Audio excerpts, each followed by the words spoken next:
niki sak hadis tapi saged cekap kata baginda Nabi. Memang banyak hadis-hadis yang menjelaskan tentang bahayanya ujub, bahayanya riya, bahayanya penyakit-penyakit hati. Akan tetapi sebagai perwakilan cukup kalau memang kita menjaga satu hadis ini saja, satu pesan Rasulullah yang panjang ini yang disampaikan melalui sahabat Mu'ad. Pernah suatu hari seorang laki-laki sahabat bertanya kepada Sayyidina Mu'ad, sahabat Mu'ad bin Jabal. Sahabat Mu'ad bin Jabal, ada seseorang datang kepadanya ingin meminta ilmu, meminta satu hadis saja.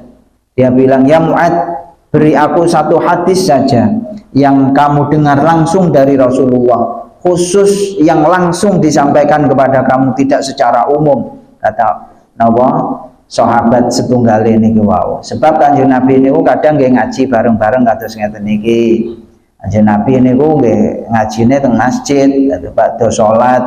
Kanjeng Nabi nggadahi kebiasaane badhe jamaah subuh niku dangu sahabate setunggal-setunggal dipun dangu. Manten-manten nggih badhe salat niku terus nyampekne ilmu niku ngajine Kanjeng Nabi. Lah para sahabat niku nggih mondoke nggih tilem teng Masjid Nabawi. Sahabat niku biasane dipun sebut ashabus suffah, tiang-tiang sing netepi emperane masjid. Sebab zamanipun Kanjeng Nabi dereng enten pondok, tapi mondoke para sahabat niku teng masjid, tilem teng masjid. Enten sing netep mawon teng masjid atau sahabat Abu Hurairah. Daleme adoh mboten saking Madinah, mboten. Enten sahabat Salman Al Farisi tebih.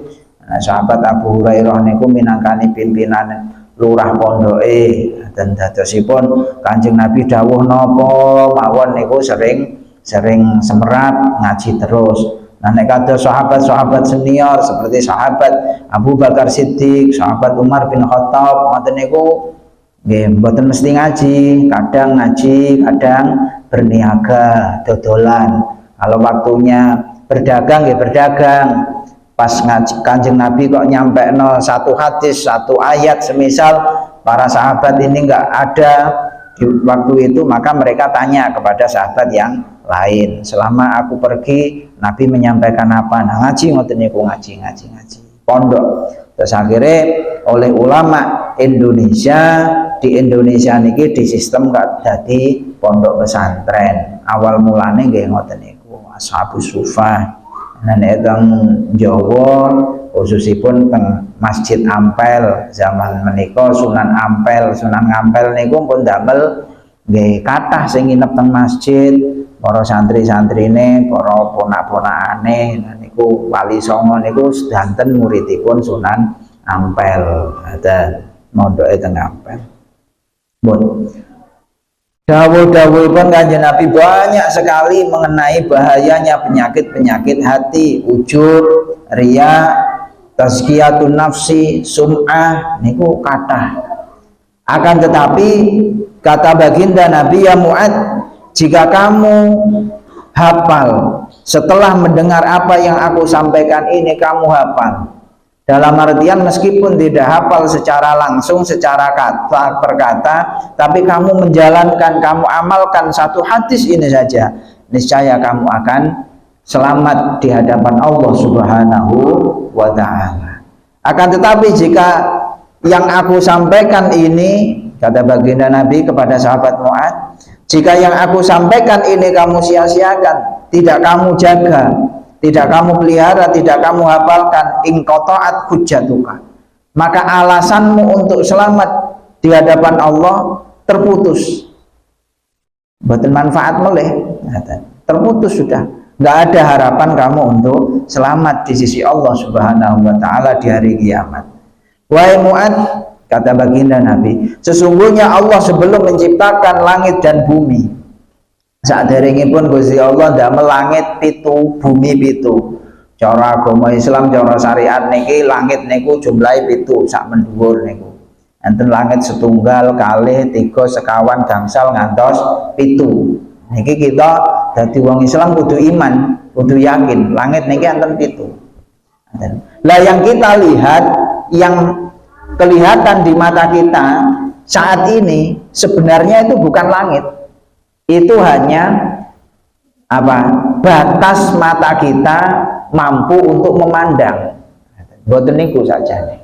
Enten lawange langit, enten lawange, cuman boten ketok. Nah, antara langit dan bumi ini menjadi tempat perkumpulan setan, alam jin mereka. Jadi antara langit dan bumi niki nggon napa panggonane setan, panggonane jin niku kathah ten mriku teng awang-awang mboten ketok. Ada mulane lek nyanyian pelangi-pelangi napa di langit yang biru niku kan mboten ciptaan saking agama niku mboten. Itu hanya batasan mata kita mampu untuk memandang. Jadi jauh dari itu mboten kuat mripate sehingga mboten ketok. Setunggalipun dawuh Kanjeng Nabi nate nyampaiaken nek seumpama enggak ada apa namanya alam tempat-tempat setan di atas kita antara langit dan bumi, niscaya manusia itu bisa melihat langsung kepada langit. Dan ini mergo enten ling-linge niku akhirnya mboten saged nyawang. Kata Nabi, sebelum Allah menciptakan langit yang jumlahnya 7, bumi yang sab 7, sebelum itu Allah menciptakan terlebih dahulu malaikat yang jumlahnya 7. Yang 7 malaikat ini masing-masing menjadi juru kunci dari setiap langit. Jadi langit ini wonten 7, malaikatnya nggih 7. Jadi langit pertama ada yang menjaga, satu malaikat pimpinannya. Langit kedua ada yang menjaga lagi, satu malaikat sebagai pimpinannya. Nanti punya anak buah banyak, kathah anak buah. Jadi satu pimpinan malaikat niku mengke wonten anak buahe kathah. Nah terus masing-masing langit niku dipun jaga. Gunane Gusti Allah napa damel 7 malaikat jaga niku wau? Iya. Gunanya adalah karena amal setiap hamba manusia seperti kita ini, hamba Allah yang beribadah, itu amalnya baik jelek ataupun bagus, semuanya akan diangkat ke langit. Amal seorang hamba itu disetorne tenggenipun Gusti Allah, diangkat ke langit. Ada yang mengangkatnya niku secara mingguan. Nah niku setiap hari Kamis diangkat. Enten sing napa niku wau tahunan. Nenek tahunan niku nggih setiap napa nisfu Sa'ban niku diangkat. Jadi disetorne amal apik, disetorne amal elek nggih disetorne. Dan yang ini khususnya hadis niki jelasnya ngamal-ngamal sing apik, sing disetorne niku ngamal apik. Akan tetapi Allah mempunyai seleksi khusus di setiap pintu-pintu langit niku dengan meletakkan malaikat-malaikat yang khusus sebagai juru kunci. Di langit yang pertama hafadhah, naminipun malaikat hafadhah. Malaikat hafadhah itu adalah 20 orang wakilah. 20 malaikat niku tugasnya jaga menungso. Jadi masing-masing manusia, masing-masing kita niki dijaga kalih malaikat jumlahe 20. 20 niku sip-sipan awan napa niku wau mulai subuh ngantos asar. Nah mengke sip-sipan enten sing mulai asar niku maghrib mengke ngantos subuh. Jadi kita niki dijaga kalih malaikat. Mulakno mboten lepas amal yang kita perbuat itu enggak akan lepas sedikit pun mboten. Jadi kalau subuh niku wong nek nglampahi salat subuh niku dicatet wong apik, sebab napa? Malaikat sing mulai njaga ket maghrib ngantos subuh ditinggal lunga. Wah. Nah kawulaku mau tinggal lunga mung jek nyapa? Tesik salat Gusti. Nah sing yang sip bagian siang datang ketika kita dalam keadaan salat subuh, malaikatnya nggih seneng. Wah, baru pertama napa niku wau baru datang orang yang aku jaga dalam kondisi salat, seneng ya. Mungkin nek maghrib nggih ngoten. Mulane maghrib niku ndang gembruduk teng masjid do wiritan. Ben napa malaikat hafadzah niku mengke lek laporan pas ditekoki kali Gusti Allah. Lah mung maghrib-maghrib mau tinggal kawulaku cek nyapa do teng masjid Gusti. Nah subuh-subuh nggih ngoten. Kawulaku mau tinggal meng subuh-subuh cek nyapa do teng masjid Gusti. Nah ngoten berarti catetane sae. Niku ngoten.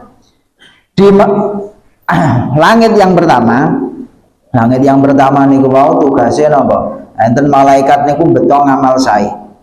Ada malaikat hafadzah membawa amal bagus yang dilakukan oleh hambanya sing dijogo niku masing-masing. Sampai pada langit yang pertama. Romangsane malaikat hafadzah itu menganggap amal selama napa niku wau pagi sampai sore itu bagus. Wah, ini si fulan ini namanya siapa? Itu namanya Abdullah. Wah, Abdullah ini bagus banget ini amalnya. Satu hari mulai pagi sampai sore, mulai sore sampai malam, subhanallah, bagus ini amalnya, banyak banget amal baiknya. Ada malaikat yang menjaga kita ini sampai heran-heran melihat amal kita selama sehari semalam, dibawa naik sama malaikat. Begitu sampai di langit yang pertama, kata malaikat wong 20 niku wau sing ngiring niku wis gumun ngamale kok apik men. Enek tulung wong, enek napa sedekah, enten omongan sing apik, enten wiritan, enten tasbih, enten maca Quran, enten salat, nggih poso wong apik. Masa noten dugi pada pintu yang pertama di langit itu sudah ditolak sama malaikat. Sudah kembali kamu wahai hafadzah, pukulkan amal ini kepada orang yang mengerjakan. Siapa yang kamu jaga tadi, kembalikan, lemparkan kepada orang yang melakukan ini. Saya adalah sohibul ghibah. Di langit pertama ini Allah mentugaskan aku untuk menjaga amal yang bersih dari ghibah, saking ngrasani. Orang ini amalnya memang bagus, tapi dia punya kebiasaan ghibah, gadai kebiasaan ngrasani. Ngamal boten saged nembus langit setunggal, boten saged. Jomene kok ngantos tegenipun ngarsane Allah Subhanahu wa taala. Orang yang punya kebiasaan ngrasani nggih, ngrasani niku jan kados-kados niku kita niki nganggep ngrasani niku ora dosa. Sebab napa? Saking kulinane, saking akeh kancane, saking akeh tunggale. Sehingga kaya-kaya niku adalah makanan kita sehari-hari. Saking kulinane niku boten rumangsa lek niku dosa. Nek enten wong lampahi zina, subhanallah sak desa niku geger kabeh. Sebab napa? Ora tau enak-enake wong zina, sok kok enek zina. Niku geger. Tapi nek enten wong ngrasani, mboten enten sing geger. Sebab napa? Romangsane niku barang yang biasa. Makanya pernah suatu tengah jem niku enten nalikane dosane napa? Afatul lisan niku termasuk ghibah. Nah, ghibah itu dosanya bisa lebih besar daripada 30 kali melakukan zina. Naudzubillah. Nah niki sebabnya. Sebab napa? Sebab nek wong ngrasani niku terus mboten gadahi rumangsa nek kuwi dosa. Nah, kita melakukan dosa dan tidak merasa itu adalah dosa, atau bahkan kita merasakan biasa ngrasani ora aku tok Pak Ustaz yang ngrasani aja meneh aku. Nah, itu berarti dia menganggap bahwa ngrasani niku sah, ngrasani niku mboten kesalahan.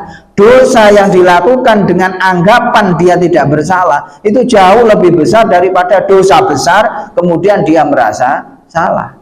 Bareng nglakoni zina niku wedi ora wani metu omah. Ora wani petuk tanggane isin. Rumangsa nek duwe dosa gedhe. Nah, akhire napa? Mergo rumangsa dadi wong elek, rumangsa duwe dosa gedhe, akhire purun tobat tengenipun Gusti Allah di sepuro dosane. Nah, wong sing ngrasani mboten gadahi rumangsa nek niku dosa, akhire nggih mboten rumangsa nek nglakoni dosa, dosane nggih mboten diistighfari, mboten ditobati. Subhanallah. Langit pertama mawon sudah menolak amal orang yang kebiasaane ngrasani. Mulakno pun awet zaman rumiyin, zamanipun Imam Ghazali niki teng kitab Sirajut Thalibin niku sampun ngendikaaken bahwa saat ini, zaman ini adalah zaman kita, zaman fitnah, sehingga kita harus sering-sering ada di dalam rumah, jangan sering keluar rumah kecuali di saat-saat yang tertentu, di saat-saat yang mendesak. Napa tandang gawe pados nafkah sing halal, damel sholat jamaah, sholat Jumat, damel belajar ilmu. Pun lek sak liyane niku mboten usah metu-metu. Nah, niku zamanipun Imam Ghazali. Niki zaman Imam Ghazali niku pun beliau itu meninggal tahun 505 Hijriah. Nah, saat ini tahun 1442 Hijriah. Hampir 600 tahun yang lalu niku Imam Ghazali ngendika niki zaman fitnah, ngati-ngati aja gampang-gampang metu saka omah. Mboten kok mergo Covid mawon metu ka omah. Mergo napa? Neng jaba omah niku luar biasa cobane. Ngantos-ngantos kita ning ngrasani padahal dosane gedhe niku rumangsa nek niku mboten dosa. Buka aurat mboten rumangsa dosa nggih. Nah niku saged dadi dosa gedhe. Ngoten niku. Ada. Sebab napa kok ora rumangsa dosa? Sebab akeh kancane, sebab akeh tunggale. Nah niku umumul balwa, salah kaprah. Tapi nek barang dosa niku mboten kok mergo terus akeh koncone malah ora dosa, mboten ya. Sehingga kadang niku kalau ada ulama yang benar-benar dia menyesuaikan, mencocokkan kehidupannya dengan syariat, dianggap asing, dianggap terpencil, dianggap orang itu tidak nopo, orang umum kancane. Nah, ini masalah dianggap orang umum, yang penting kita melakukan agama, maka kita nanti tetap selamat. Jadi mboten kok wong sing ora umum niku mboten selamat, mboten. Kanjeng Nabi pun ngendikaken jauh-jauh hari Islam niku pertama datang asing. Dan di akhir zaman orang yang melakukan syariat Islam itu akan dianggap orang asing. Ada. Rumangsaku wong Islam umumnya ora ngono kuwi. Ngono kuwi kok ora tahu metu nang jero omah, hae wong kuwi. Ora tahu kumpul kancane, ora tangga belas wong kuwi. Nah, ngoten. Padahal nek mboten enten kewajiban kados napa keperluan-keperluan sing penting nggih, sing sae niku nggih nang omah. Dan di langit yang kedua kemudian malaikat datang lagi. Niki enten wong ngamal apik neh, kawula niki nggih kita ngeten niki. Ngamal apik wis ora duwe rasan-rasan pun. Rasan-rasane pun prai. Akhirnya amal yang baik itu bisa tembus di langit yang pertama. Begitu tembus di langit yang pertama, kemudian sampailah kepada langit yang kedua. Sampai di langit yang kedua, amal seorang hamba yang bagus niku wau. Amal api, fatu zakihi, watu kasiruhu, kata malaikat yang membawanya ini amal ini bagus banget ini. Amal ini banyak banget ini hamba ini. Amalnya luar biasa. Langit pertama dia sukses, lolos dia. Berarti dia nggak punya ngerasani, dia nggak sering ghibah, dia nggak sering menggunjing orang, dia itu orang bagus, sudah tembus di langit pertama itu. Begitu sampai di langit yang kedua, maka penjaganya bilang, sudah stop, berhenti. Kamu bawa amal apa? Ini amal baik, ini malaikat, ini amal hebat, ini malaikat, amal soleh. Sudah berhenti kamu, berhenti di langit kedua ini, lemparkan amal itu kepada pemiliknya, katanya. Innahu arada bi amalihi aradud dunya. Bener wong kuwi anteng. Benar orang yang ngamal ini tidak pernah menggunjing, tidak pernah ghibah. Akan tetapi amalnya itu bukan ikhlas karena Allah. Dia beramal itu karena menginginkan harta dunia. Contohnya napa? Wiritan, sregep, maca surat Waqiah mboten leren-leren. Tujuannya napa? Aku tak maca Waqiah ben sugih. Nah, maca surat Waqiah tujuannya ben sugih. Salat duha sregep mboten nate leren. 8 rakaatnya apa aku pokoknya kudu sugih. Tak salat duha terus aku pokoknya ben sugih. Niki ngamale ngamal akhirat. Akan tetapi tujuannya adalah untuk tujuan dunia. Dan meleh sing kalingan woyo. Jere Pak Ustaz kae nek wong ora perlu senam, sing penting sholat sing aktif, mulak sehat. Wes aku tak sholat ae ben sehat gantine senam. Nah, sholat niku tujuannya kok mboten pados ridhone Gusti Allah, tapi tujuannya namung gentine senam ben awake sehat, pembakaran lemak. Jadi sholatnya dibanterne mawon, cendat wes. Nah ben kemringet tok ngoten. Nah niki amalnya amal akhirat, tapi tujuannya tujuan dunia.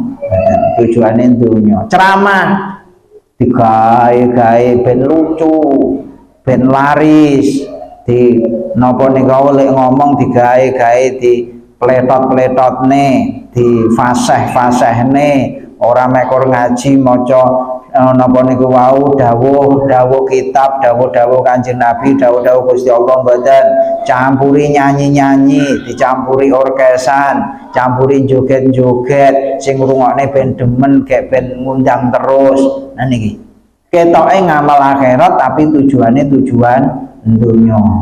Nah niki leren niku ngamal niku mboten saged munggah.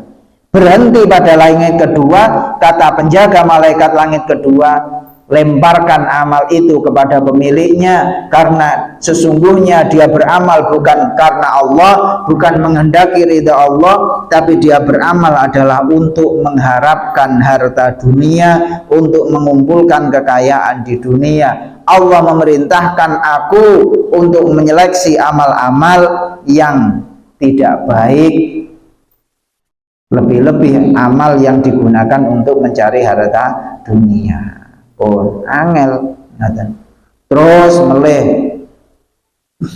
manten-manten enten ngamal tiang niku ngamal sae salat, wiritan, deres, maca Quran, sedekah, pun bahasan wadan dibetol kali malaikat. Wis wayahe setor dibeto-setor. Malaikat gumun, subhanallah, iki kok enak amal padang kados cahaya, ngamale padange kados lampu petromak zaman rumiyin, samangken lampu merkuri. Wadang banget iki didelok iki enak maceme ngamal sedekah, ini ada amal salat, salat fardu, salat sunnah, puasa fardu, puasa sunnah, sedekah fardu, sedekah sunnah, sampai malaikat ini terheran-heran, hafallah ini, subhanallah amal begitu bagusnya.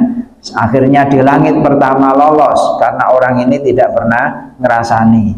Di langit kedua lolos karena orang ini tidak napa niku wau mboten pamer, maksudnya mboten golek bondo dunya. Bahasan dugi langit ketiga, kata penjaga malaikat di langit yang ketiga, berhenti, lemparkan amal ini kepada pelakunya, lemparkan amal ini kepada pemiliknya. Ana malakul kibri, saya adalah malaikat yang menyeleksi masalah sombong. Allah memerintahkan kepadaku untuk tidak membiarkan amal siapapun yang disertai dengan perasaan hati yang sombong. Sesungguhnya orang yang punya amal ini ketika di dunia, ketika dia beramal, dia selalu sombong dengan orang-orang di sekitarnya, sekelilingnya. Nopo nek wayah lungguh ora gelem lungguh neng buri, nyonyol njaluk kudu neng ngarep. Nek wayah ngomong mboten purun ngomong dikalahne, kudu menang. Nek omong boten purun di bantah, nek dibantah bantah neh, bantah neh, jawab neh, sampai sing jawabi meneng. Ada lungguh neng buri boten purun, ngomong iri nggih boten purun. Niku tanda-tandane ana sahibul kibri. Wis nek wong gumedhe ora oleh ngamaling ngliwati tenggenipun langit yang ketiga. Ghibah lolos dia. Fakhor aradu dunia lolos. Bahasan kenging napa seleksi kibir atine niki gumedhe mboten lolos. Niki kabeh penyakit hati. Jadi mboten saged kita niki niteni iki mboten saged. Sing saged semerap niku awake dhewe-dhewe. Nek mboten awake dhewe mboten saged. Niki ngaji. Namanipun ngaji niku nggih damel awake dhewe mboten damel sinten-sinten. Akhirnya meleh malaikat niku munggah meleh nggawa ngamale seorang hamba malaikat hafadhah naik ke langit ingin menyetorkan amal seorang hamba. Di langit pertama lolos karena hamba yang beramal ini tidak pernah ghibah. Langit kedua lolos karena dia tidak mengharapkan harta dunia. Langit ketiga lolos karena orang yang beramal ini dia tidak punya perasaan kibria, sombong. Akan tetapi di langit yang keempat ternyata tidak lolos lagi. Enten ngoten niku dawuhipun Kanjeng Nabi Mu'ad eling. Di langit keempat ini kenapa tidak lolos ya Rasul? Iya, karena di langit keempat ini tidak lolos, malaikat penjaganya adalah meneliti tentang masalah ujub, masalah ujub, ijabul mar'i binafsi. Ujub niku nganggep awake niku apik, nganggep awake apik. Nek wong sombong niku kadang ngeruh nek awake elek niku kadang ngeruh, tapi dekne pengen menang. Nah nek wong ujub niku jan mboten nggadahi rumangsa nek elek blas. Dadi rumangsa paling apik dhewe. Napa-napa omong ya rumangsane paling fasih. Nek tandang gawe rumangsane ya paling apik. Alah ora kaya aku wong kuwi nek ngamal, ora kaya aku wong kuwi lek nerangne, ora kaya aku wong kuwi nek salat. Alah kalah kabeh karo aku nek salat. Niku mboten lolos teng langit keempat. Nek tiyang niku nggadahi perasaan ujub pun. Enten melih tiyang niku ngamal. Menungso niku ngamal ya Mu'ad. Seorang malaikat hafadhah membawa amal seorang hamba lolos di langit pertama karena dia tidak pernah ghibah. Lolos di langit kedua karena dia tidak mengharapkan harta dunia dari amal baiknya. Lolos di langit yang ketiga karena dia tidak mempunyai kibir, tidak mempunyai takabur. Lolos di langit yang keempat karena dia tidak ujub. Akan tetapi di langit yang kelima, subhanallah, padahal amalnya ini luar biasa, dihiasi dengan begitu indahnya, begitu tampannya, begitu menawannya, sampai-sampai digambarkan oleh Rasulullah amal itu seperti pengantin yang akan ditemok nih. Jadi mantan wedok ajenge ditemokne mantan lanang ngoten niku temu mantan. Subhanallah, mantan niku mantan wedok nggih diiring wong akeh, didandani apik, kantos gaune mawon dicangkingne karo pengiringe niku wau ben ora nglengser. Sing lanang nggih ngoten tangane digandeng kiwa tengen dijogo saking apike. Amal ini sudah luar biasa bagusnya wahai Mu'ad.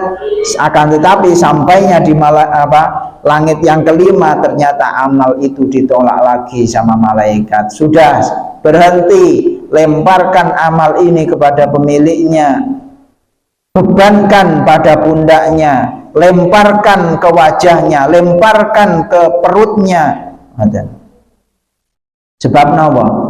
Ana malakul hasad, saya adalah malaikat yang bagian meneliti tentang hasud drengki. Enten wong ngamal, wonge nganteng, wonge ngalim, ngrasani mboten ate. Gumedhe nggih semerap nek niku mboten angsal. Ijabul mar'i nggih mboten ngucupne awake dhewe mboten gedhekne awake dhewe nggih mboten. Pengen dilem nggih mboten, pengen angsal bondo donya kanthi ngamale niku nggih mboten. Akan tetapi dia punya hasud. Hasud niku napa? Mboten seneng nek enten wong liya niku nggadahi ngamal sing padha. Mboten seneng. Enten wong liya nggadahi ngamal niki masalah akhirat nih, mboten masalah dunya. Ngamal padha. Enten wong ngaji niku ora seneng. Nah, nek ana wong mau budal mondok niku ora seneng malahan. Kayak nyapa dadak mondok barang, golek apa? Tapi batine engko nek mondok luwih suwe kono, luwih pinter kono, aku nak kalah, aku diungkuli wingo hasud. Enten wong sregep ngibadah hasud. Napa? Atine niku mboten trima. Enten wong sedekah padha niku mboten kok luwih gedhe mboten padha mawon, madani mawon. Dipadani amale niku mbon atine niku mboten saged nampa hasud. Wong hasud niku padha kalih mboten protes kalih Gusti Allah, mboten nrimo qadha qadaripun Allah Subhanahu wa taala. Kata malaikat, sudah kembalikan amal itu karena orang yang beramal ini mempunyai hati yang hasud, mempunyai drengki di dalam hatinya. Maka orang yang mempunyai amal dibarengi dengan drengki di dalam hati tidak bisa menembus ke langit yang kelima. Bon, enten meleh wong amal niku. Oh, amale apik, bon digawa disetorne kali malaikat. Dibawa oleh malaikat melewati langit yang pertama lolos, langit kedua lolos, langit ketiga lolos, keempat lolos, kelima lolos. Amalnya luar biasa, terang seperti matahari terangnya. Itu pahala sholat, ada pahala zakat, ada amal haji, ada amal umroh, amal jihad, amal puasa, semuanya. Sesampainya di langit yang keenam, kata baginda Nabi, malaikat yang bagian menjaga pintu langit keenam berkata, berhenti, pukulkan amal itu kepada pemiliknya. Sesungguhnya dia tidak mempunyai perasaan belas kasihan terhadap orang lain. Enten wong amale apik jan, yo haji, yo umroh, yo poso, yo sedekah. Sayangnya cuma satu, dia tidak mempunyai hati yang belas kasih terhadap sesama. Yo, mboten saged. Amal tidak bisa tembus.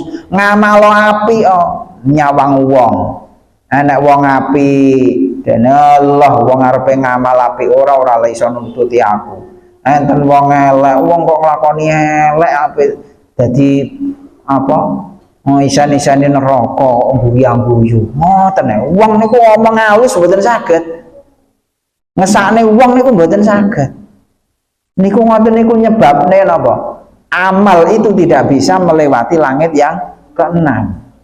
Makanya baginda Rasul Muhammad sallallahu alaihi wasallam nate nyampaikan, ar-rahimuna yarhamuhumur rahman. Orang-orang yang mempunyai kasih sayang di dalam hatinya terhadap sesama, yarhamuhumur rahman, itu akan dikasihi oleh Allah zat ar-rahman. Mulane wong niku kudu menyebar kasih sayang. Mboten namung kok napa niku wau mempengibadah tok niku mboten. Kasih sayang niku nomor setunggal. Niku nek teng napa niku kitab Minhatul Khairil Bariyah niku nggenipun Syekh Mahfud niku malah termasuk awaliyah, musalsalat awaliyah niku ar-rahimuna yarhamuhumur rahman, irhamu man fil ardi yarhamkum man fis sama. Orang yang kasih sayang terhadap sesamanya akan dikasih sayangi oleh Allah. Maka kasihilah, kasih sayangilah apa yang ada di bumi, niscaya seluruh yang ada di langit akan mengasihimu. Lha niki nek diterusne sing disayangi niku mboten namung wong tok. Mboten kok napa welas asih niku tenggenipun padha-padha wonge mboten. Langkung-langkung namung ngene kancane tok sing dikasihi, sing didemeni, sing dibolo, sing diwelasi namung napa? Wong sing padha. Allah wong kuwi ra gelem melok aku kok, wis rasa diweki. Allah wong kuwi ora tau ngeweki aku, rasa diweki. Niki berarti belum mencapai derajat napa rahmat niki. Padahal agama Islam niku rahmatan lil alamin. Alamin niku alam kabeh, mboten namung isine wong tok ya kewan-kewan barang. Sehingga dalam agama pun diajarkan mboten namung kasih sayang kepada sesama manusia, mboten. Apa meneh sesama manusia niku umum lho, mboten kok mek wong Islam tok, ora Islam ora tau diaru-arui, ora tau disedekahi, ora tau dijak bareng, mboten nggih kudu kabeh. Niku sing menungso. Jangankan sing menungso, wong sing kewan mawon Kanjeng Nabi ngendikaken, nek awakmu muring-muring karo binatang, silahkan dipukul, yang penting jangan memukul wajah. Jenengan gepuk raine wedhus, raine sapi niku dosa. Lho. Pamane raine wong, nah nemen dosane.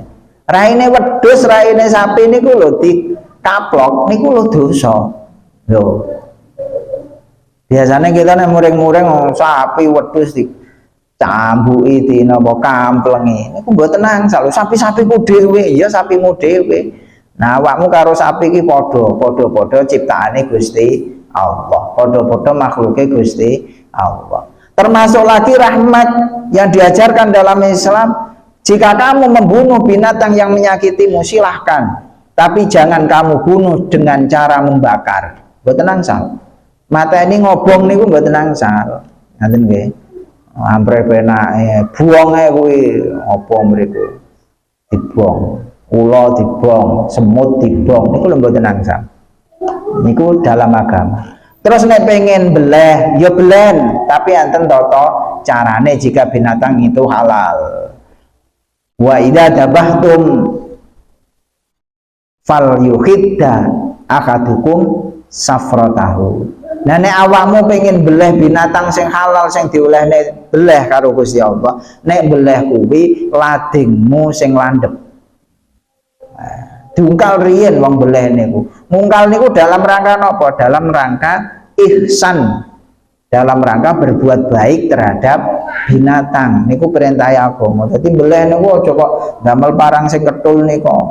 Dadi kongo ora mati-mati. Niku padha kalih nyeksa. Wis catu saithik mboten tugel-tugel niku nyeksa. Nah nek landhep niku langsung sreng. Termasuk mulai enten tata kramane wong beleh niku. Nah nek beleh sapi ku wadah, korban enten sapi 10, wedhus 20. Niku ampun dijuwe jejer-jejer ngoten. Niku mboten angsal. Jadi kalau kita menyembelih binatang, usahakan binatang yang akan disembelih berikutnya itu jangan tahu ketika temannya itu disembelih. Niku ngesakne, cilik atine binatang. Niki biasanya nek wong sing dereng nate ngaji ngono diomongno alah wong sapi ya kok ngesakne. Wedhus kok ngesakne, ora di hati sapi iki romangsane. Punya, semuanya binatang itu punya perasaan. Ilmu enggak punya, tapi perasaan punya, insting punya. Dene ampun ngantos terus ndelok kancane disembelih ngoten niku atine cilik nggih binatang. Itu termasuk apa namanya? Tidak menetapi adab cara kita menyembelih binatang. Jadi kudu disatiri ben ora roh utawa didohne kira-kira ben ora roh ngoten. Malah dideleh sandinge. Niku adab-adab apa namanya cara kita semacam itu. Kudu welas. Jangan nek wong mboten gadahi welas niku rahmah alal insan ngamale wapi. Nggih haji, nggih umrah, nggih sedekah, nggih salat, nggih poso, nggih tulung tiang, itu semuanya tidak diterima gara-gara dia tidak mempunyai perasaan kasih sayang terhadap manusia yang lain. Mulane niki hati-hati urip niki.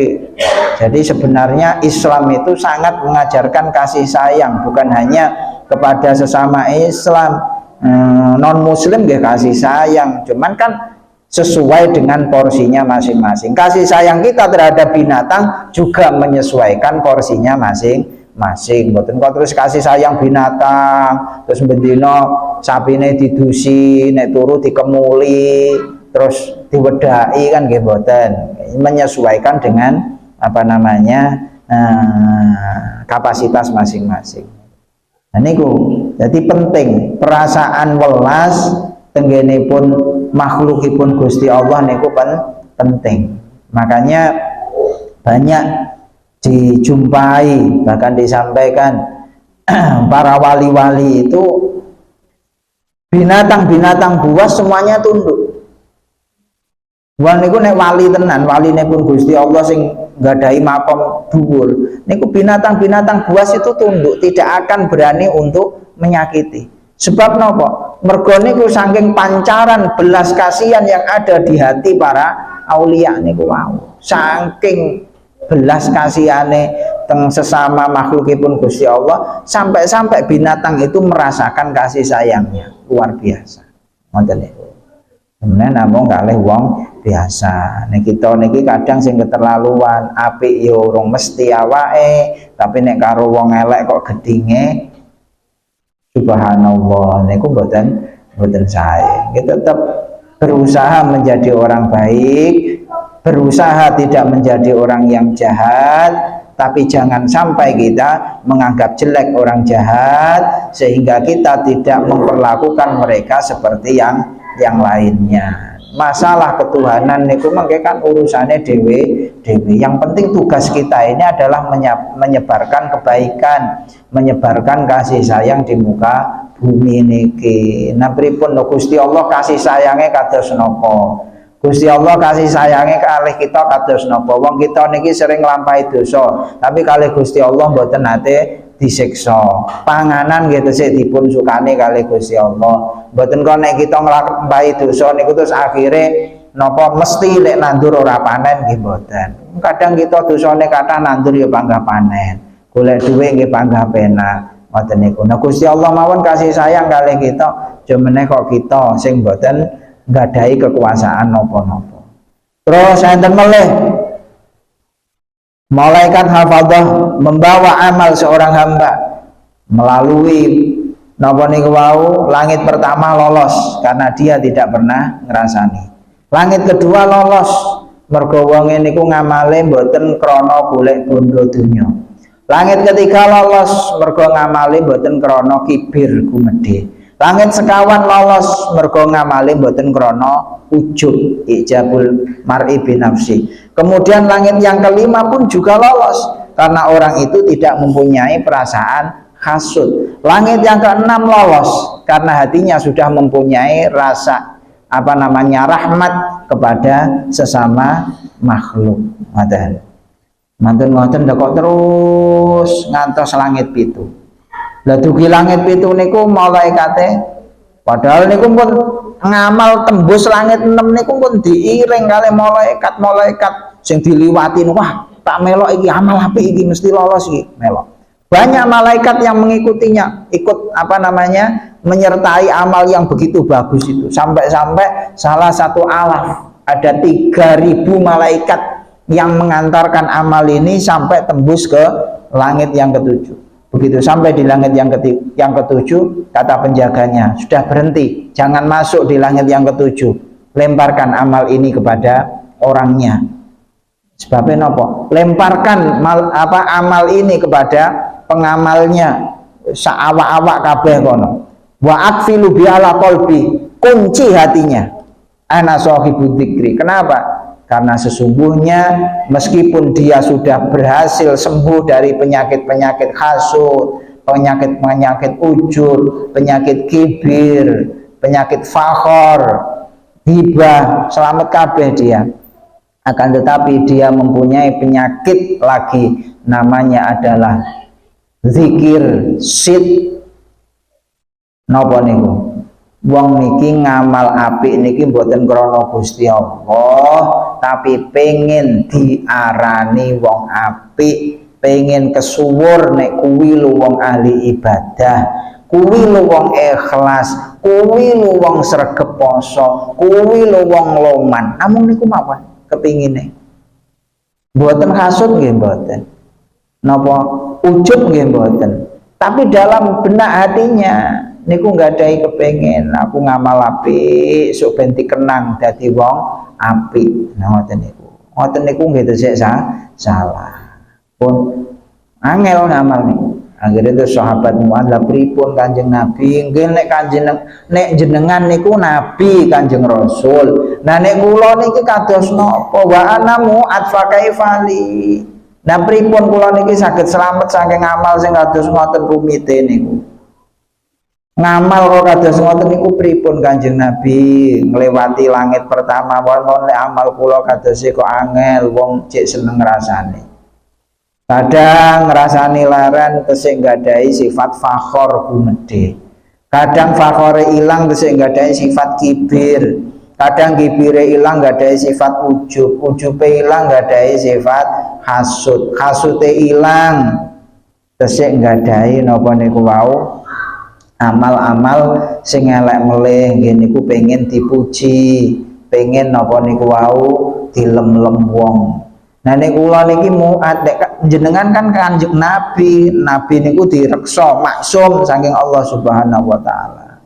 Pripun Kanjeng Nabi? Ya Mu'adz hafid ala lisanik minal waqiah. Wahai Mu'adz, jagalah mulutmu dari menggunjing orang lain. Min hamalatil Quran khosoh, lebih-lebih bagi orang-orang yang penghafal Quran. niki dosane dosa gedhe. Dadi ngrasani wong niku dosa. Luweh-luweh wong sing apal Quran luweh dosa meleh. Hamalatul Quran ulama nggih nyebataken termasuk para ulama. Ulama niku daginge niku sumun masmumun beracun. Jadi ngrasani wong niku dosane nggih beda-beda. Ngrasani wong biasa dosane ya biasa. Enten masih biasa niku pun gedhe dosane. Nah ngrasani wong alim dosane luwih gedhe meneh. Ngrasani wong hafal Quran dosane nggih luwih gedhe malih. Ada. Hafal Quran. Sebab hafal Quran pilihane Gusti Allah, mboten dipilih mboten saged hafal. Wahmil dunubaka alaik. Wis dosamu kuwi sanggonen. Dosamu kuwi tanggungan. Maksudnya tanggungan niku kudu ngerasa nggadahi rumangsa kalau saya ini banyak dosa. Saya ini banyak kesalahan, kurang ibadah. Ya Allah. Nah, kudu rumangsa nek duweni dosa. Kados-kados kita niki mikul dosa. Nah, ini wong nek mikul beban niku kan terus mungkin mboten nggadahi perasaan sombong. Nek rumangsa nggadahi dosa niku kan mboten nggadahi rumangsa apik. Sebab napa rumangsa duwe dosa. Wala tahmilha alaihim wala tuzakki nafsak. Aja ngresikne awakmu, aja nganggep awakmu resik bidammihim dengan cara kamu menghina orang lain. Wala tarfa nafsaka alaihim dan jangan kamu menganggap dirimu lebih tinggi daripada mereka. Biwatihim dengan cara merendahkan orang lain. Wala tudkhil amala dunya fi amalil akhirah. Jangan kamu masukkan kepentingan dunia di dalam kamu berbuat kebaikan akhirat. Wala turai bi amalika, jangan kamu pamer dengan amalmu. Wala tatakabbar fi majlisika, jangan kamu sombong di dalam perkumpulanmu. Lika yahdarun nasu min su'i khuluqika. Wala tunaji rajulan wa indaka akhor, dan jangan kamu berbicara dengan dua orang sedangkan kamu bersama orang banyak, di sampingmu ada orang lain. Tenang sal nek wong telu sing sitok dijak omong-omong sitoke ora niku ampun ngantos, sebab napa niku nggarai perasaan elek. Wala tata'azzam 'alan nas, aja ngrumangsa lebih tinggi, lebih agung dibandingkan orang lain. Fatang qati'u angka khairatud dunya wal akhirah, jika itu kamu langgar maka kamu akan putus dari kebaikan dunia dan akhirat. Wala tumazik an-nasa bilisanik, jangan kamu koyak-koyak, jangan kamu rusak kehormatan manusia dengan menggunakan mulutmu. Fatumaziku kakila benar, sehingga kamu akan disobek-sobek, kamu akan dicabik-cabik oleh api anjing-anjing di dalam neraka. Apa kamu tidak pernah dengar, tidak pernah paham? Allah pernah menyampaikan wan nasyitati nashta, dan demi cabikan-cabikan niku. Napa niku nggih? Asu-asu, anjing-anjing yang berada di dalam neraka. Ya Mu'ad qultu ma hiya bi abi anta wa ummi ya Rasulullah, lan niku panjenengan Kanjeng Nabi nek kula pripun nggih. Penting niku pun kita nderek tengenipun Kanjeng Nabi, intinipun kita niki ngamal kedah ikhlas krana Allah Subhanahu wa taala. Masalah ganjaran nggih kita pasrahaken tengenipun Gusti Allah, masalah dosa nggih kita pun akoni nek kita niki kathah dosane terus dibeto teng ngarsanipun Gusti Allah. Gusti, kula niki kathah dosane Gusti, kula niki kedhik ngamale Gusti, tapi panjenengan niku kathah pengapurane, panjenengan niku ndat sing langkung sae, langkung sumerap napa ingkang kula lampahi Gusti. Sehingga nika kados napa siiran ilahilas nika ilahilas tulil firdausi ala wala aqwa ala naril jahimi. Gusti, kula niki nek mlebu swarga niku mboten pantes, tapi Gusti nek seumpami kula niki jenengan dalan neraka niku kula mboten kuat.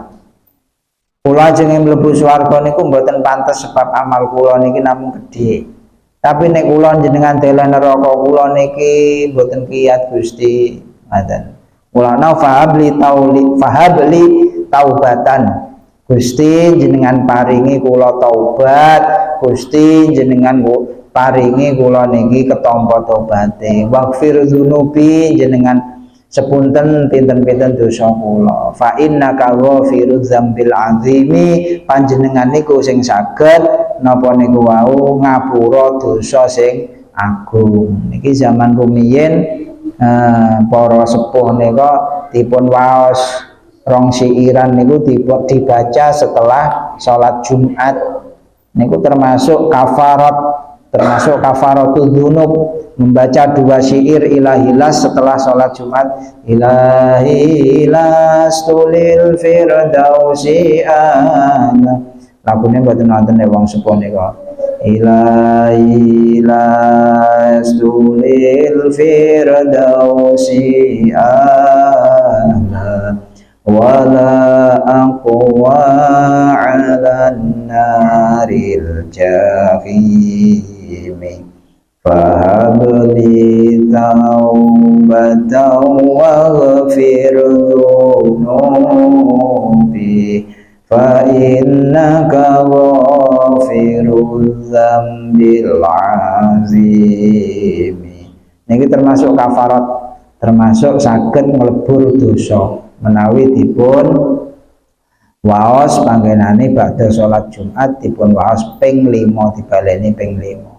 Termasuk min mukaffirati dzunub ngene kok badhe salat Jumat niku sing diwaos Al-Fatihah ping 7, qul huwallahu ahad ping 7, qul a'udzu birabbil falaq ping 7, qul a'udzu birabbin nas ping 7 kados sing sampun kelakon. Tapi kaifiyahe saene niku sikile niku tetep dalam kondisi duduk tawarruk boten sila. Niku sing kuwarit saking Kanjeng Nabi. Niku termasuk saged nglebur dosa selama 1 minggu.